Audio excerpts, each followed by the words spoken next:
한세대 사회복지학 교수님이신 이관표 교수님을 세 번째 강연자로 소개해드리겠습니다. 우리 김영환 상임 대표님처럼 철학으로 박사학위가 있으시고 또 조직신학으로 박사학위가 있으십니다. 독일에서 공부를 하신 귀한 분이신데 최근에 용천노예인가요? 네, 목사 안수를 받으셔서 통합 측 교단에서 장신대 신대원을 나오시기 때문에 귀한 사역도 감당하시겠습니다. 주제는 소외된 인간과 소외된 하나님, 너무나 놀라운 주제를 정해주셨고 사회 내 소외된 자를 위한 교회의 책무라고 하는 부제를 가지고 말씀 주실 텐데 여러분 큰 박수로 환영해 주시기를 바랍니다. 이렇게 학술 발표 대회에서 발표할 수 있게 돼서 영광입니다. 이관표 목사입니다. 저는 다른 선배님들께서 이렇게 PPT로 하셔서 강연으로 하셨는데 제일 어리다고 할 수 있는 제가 감히 고전적인 방법을 쓰게 해서 조금 죄송하다는 말씀을 드리고자 하고요. 대신에 시간을 좀 지키기 위해서 저에게 주어져 있는 저희들 이 74페이지부터 시작되는 이 논문을 중심적으로 읽어나가면서 설명해 가면서 이렇게 알차게 한번 시간을 써보도록 하겠습니다. 읽어나가도록 하겠습니다. 들어가는 말입니다. 본글은 피조물의 소외됨은 곧 하나님의 소외됨이라는 신학적 전제를 가지고 교회가 사회 내 소외된 자들을 위해 행해야 하는 그런 책무를 다루고자 합니다. 75페이지로 넘어가도록 하겠습니다. 바로 이러한 전제를 가지고요. 제가 가지고 있는 관심사는 세 가지입니다. 첫 번째, 맨 밑에 있는 달랑 이야기입니다. 기독교가 왜 소외된 자를 섬겨야 하는가에 대한 근거를 제시하고자 하고요. 두 번째는 교회가 이 소외된 자를 섬겨야 한다는 이 기본적인 원칙 안에서 어떤 책무를 지니고 있는가에 대해서 이야기하려고 합니다. 그리고 마지막으로는 사회복지학적 관점 혹은 복지라든가 다양한 사회보장적 제도적 관점 안에서 이 소외된 자들을 위해서 교회가 어떤 일들을 좀 할 수 있을지에 대한 구체적 방안을 이야기하려고 합니다. 76페이지로 넘어가도록 하겠습니다. 맨 위입니다.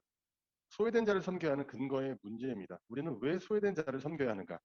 기독교가 종교이며 종교란 원래 그런 것이라거나 하나님의 명령이라거나 혹은 자기 자신이 소외받게 되었을 때의 대비라는 진부한 대답이 아니라 분명한 신학적 근거를 제시하는 것이 이번 장의 중요한 목적이며 이를 위해 여기서는 첫 번째 소외된 자를 사랑하시는 구약의 하나님에 대한 논의와 두 번째 신약성서 마태복음 25장 34부터 46절의 해석을 제안하려고 합니다. 한 문단 더 넘어가겠습니다. 소외된 자를 사랑하시는 구약의 하나님에 대한 논의입니다. 기독교의 기원은 유대교 히브리 종교로부터 소외된 자를 섬겨야 한다는 것을 기본적 전제로 가지고 있으며 역설적으로 기독교 안에서는 소외 현상이 신적 은혜를 경험하는 근거로 이해되고 있습니다. 한 문단 더 넘어가겠습니다. 네, 밑에 문단입니다. 일반적으로 고대 히브리 민족이 이집트로 이주한 시기는 기원전 1720년 무렵으로 계산되고요. 때마침 힐소스 민족의 이집트 통치가 시작되었으며 이러한 상황적 조건 때문에 요셉은 총리에 임명되었습니다. 당시 이집트를 통치했던 식소수 민족 역시 외부에서 온 민족이기에 요셉을 고위직에 임명할 수 있었던 것입니다. 그러나 그 이후 이집트가 독립되고 식소수 쪽에 추방되었음에도 불구하고 야곱의 후손들인 히브리인들은 계속 이집트에 남아 있었으며 노예로 신분이 격화됨으로써 마침내 출애굽 사건이 일어날 수밖에 없는 상황이 무르익습니다. 현대로 보면 로힝야족 같은 버마에서 벌어지고 있는 그런 것으로 우리 좀 이해할 수 있을 것 같습니다. 근데 문제는 여기 있습니다. 끊임없이 노예고 끊임없이 무엇인가 그 종으로서 죽임을 당할 수밖에 없는 그런 위치에 있을 때 바로 그런 상황에서 히브리인들은 하나님의 은혜를 경험하게 됩니다. 77페이지 두 번째 인용구가 출애굽기 6장 2절로부터 6절까지의 말씀입니다.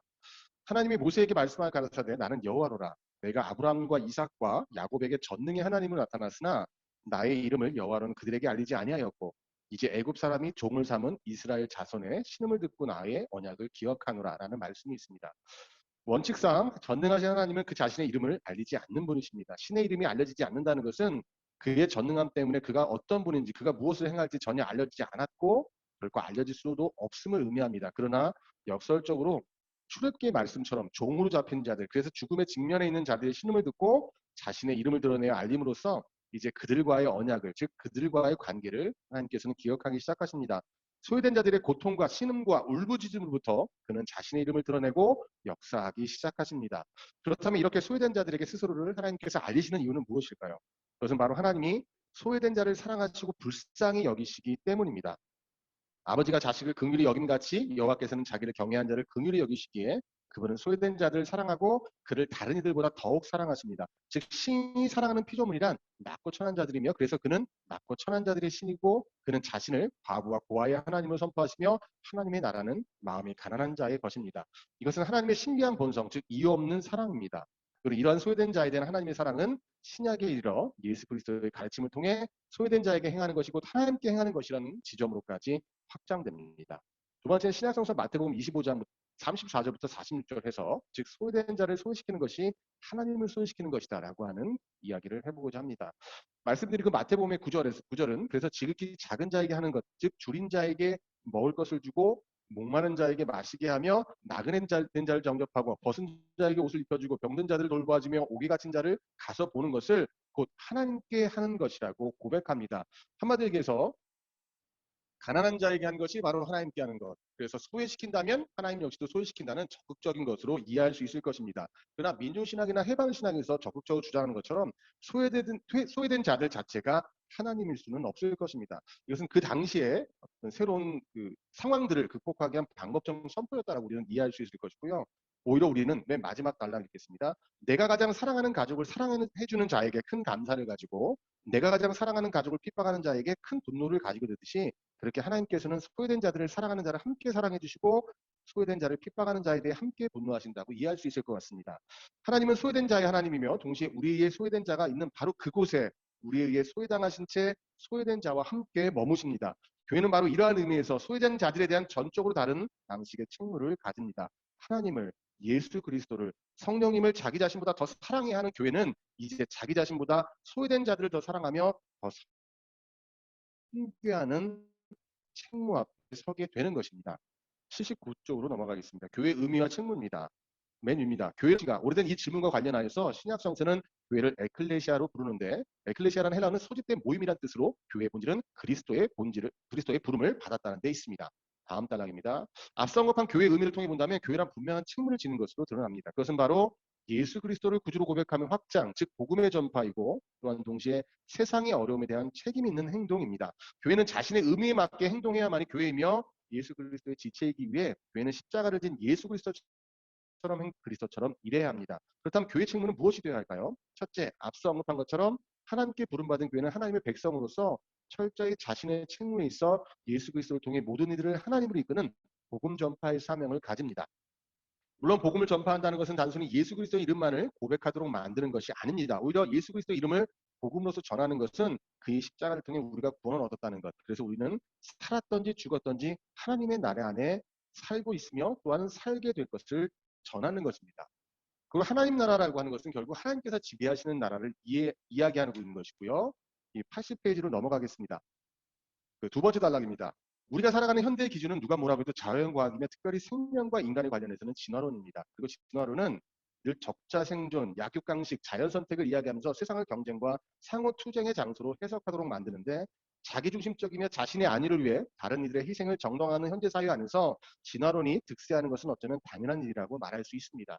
그래서 우리 안에 있는 모든 시스템이 복지 시스템까지도 결국은 자기중심적인 자기 자신의 보장을 위한 그런 방식으로 마련됐다라고 하는 약점을 가지고 있다는 것입니다. 다음 단락입니다. 이처럼 세상의 법칙은 자기중심적이고 자기 생명을 위해 살아가는 것에 맞춰져 있지만 하나님의 법칙은 이와 정반대입니다. 하나님의 법칙과 통치는 유일하신 하나님의 계신 예수 그리스도의 십자가에 맞춰져 있습니다. 예수 그리스도께서 죄 없는 자신을 죽음에 내어줌으로써 우리를 구원해 주셨던 것처럼 하나님 나라의 질서는 모든 이들이 스스로를 내어줌으로써 다른 이들을 살리는 십자가로 상징됩니다.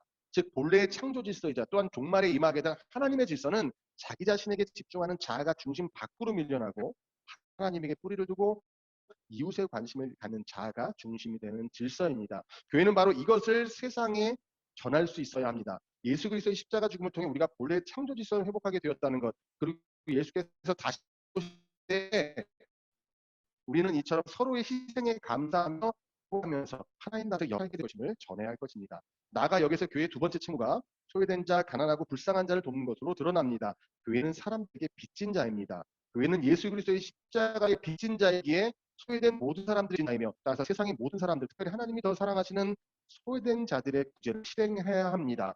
이러한 의미에서 우리는 교회를 복음의 도구요 통로라고 부르며 복음은 영적인 구원과 더불어 세상에 나아가 약자들을 육적으로 구원해야만 하는 적극적 의무를 교회에 요구하고 있습니다.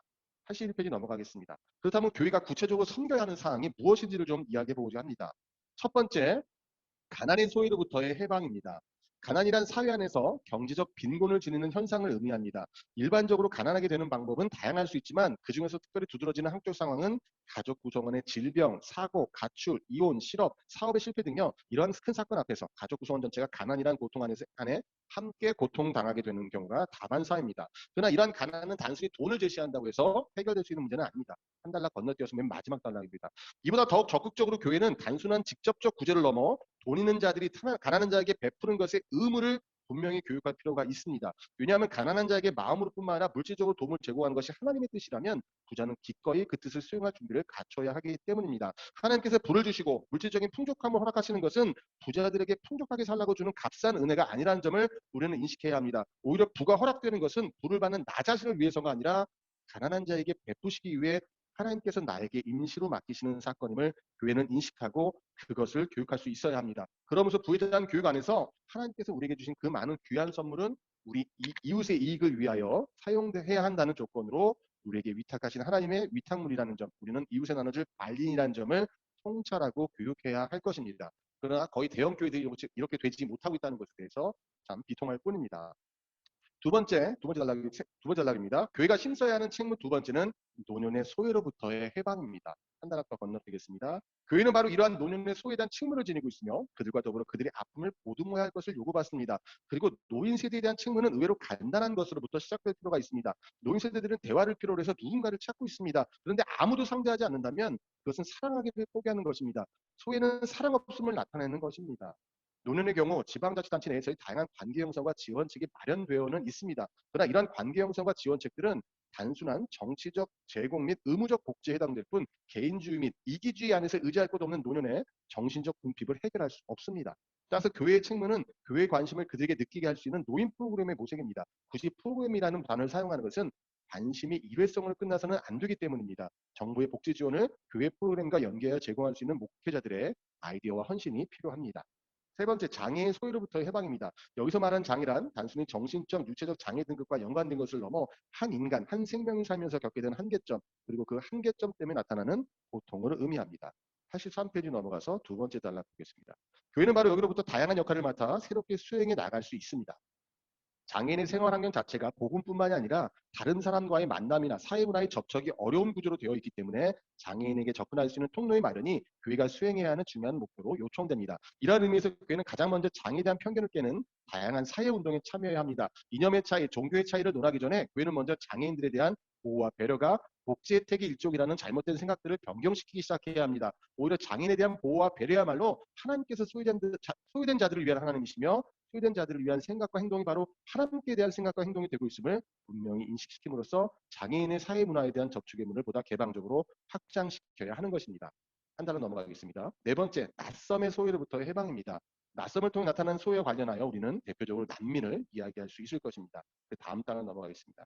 물론 난민 신청자들이 모두 순수하게 난민으로 인정받을 수 있는지의 문제, 그리고 경제적 이주, 불법 체류를 위한 난민제도 이용 사례, 이슬람 문화를 통한 사회적 문제 발생 등이 근거로 제시되면서 한국 사회 안에서 부정적 시선이 지배적인 것이 사실입니다. 그러나 교회는 세상에서 바라보는 이런 부정적 시선에 단순히 동조해서는 안 됩니다. 인종이 다르고 민족이 다르며 국가가 다르다 할지라도 하나님의 형상이라는 점에서는 모든 인간이 동일하기 때문입니다. 그리고 이러한 동일함을 넘어 오려 교회는 보다 적극적으로 낯섦에 의해 소외되고 있는 난민에 다가갈 필요가 있습니다. 왜냐하면 하나님은 이방인을 사랑하시는 분이시며 이방인을 환대하시는 분이시기 때문입니다. 뿐만 아니라 우리는 예수 그리스도 없이는 하나님의 이방인에 불과했었지만 하나님께서는 이방인이자 원수였던 우리를 예수 그리스도의 십자가 죽음을 통해 구원하심으로써 자녀로 삼아 주셨기 때문입니다. 하나님의 사랑은 조건 없이 자신을 내어주신 사랑이며 우리 역시 우리에게 도와달라 손 내미는 낯섦의 소외자들, 난민에게 손을 내밀고 그들을 품을 준비를 시작해야 할 것입니다. 한 단락 넘어가세요. 이외에도 다양한 소유자들이 우리 사회에 존재하며 교회는 하나님 나라를 이루기 위한 기본적 목표를 가지고 그들과 함께 연대하고 그들과 더불어 소외를 견뎌낼 수 있는 용기를 가져야 합니다. 바로 이것이 하나님의 백성인 교회의 책무입니다. 소외된 자들을 해방시킴으로써만 우리 역시 하나님과 더불어 소외라는 현상으로부터 해방될 수 있습니다. 물론 이러한 소외에도 우리가 주의할 사항들은 존재합니다. 소유라고 하는 것은 분명히 자신들의 의지와 상관없이 행해지는 불가항력적인 현상이며 이것은 자신이 가진 기호를 통한 선택과는 전적으로 구별됩니다. 다시 말해 특수한 기호를 선택했기 때문에 느끼게 되는 불편함은 앞서 언급한 소유된 자의 규정과는 전적으로 다릅니다.